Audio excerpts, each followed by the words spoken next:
Simon Kinberg talks Dark Phoenix and the comics.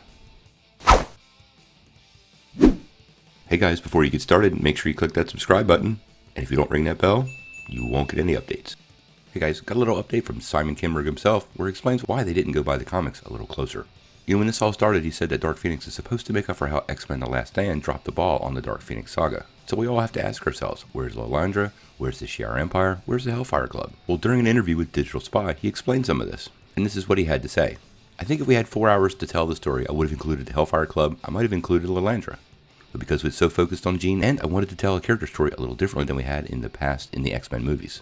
So while I love the Hellfire characters and their role in the Dark Phoenix Saga in the comics, and I love the Lilandra storyline in the comics, all those felt like they were going to start to compete with the main story of Jean and her emotional crack-up and breakup of the Xmen family. I really don't know how I feel about that.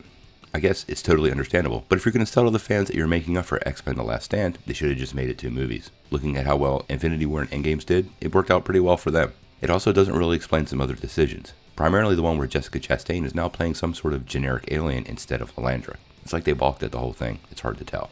Personally, I don't think all this is going to work. Fans have historically been unhappy with how the Xmen have been handled, and deviating so far from the original storyline and making so many creative changes may put a lot of people off. Ultimately, like any movie, it depends on how good the film is.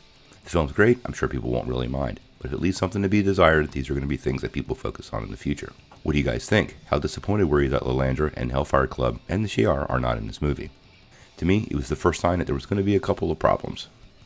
If you listen to this channel long enough, you know I'm a pretty big stickler for source material. It doesn't have to be exact, but those stories worked for a reason, and when you change the basics of those stories, sometimes they just don't connect to the audience the same way they used to.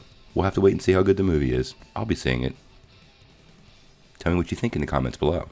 If you like this video, make sure you press like below, click subscribe, and if you don't ring that bell, you won't get any updates. Peace.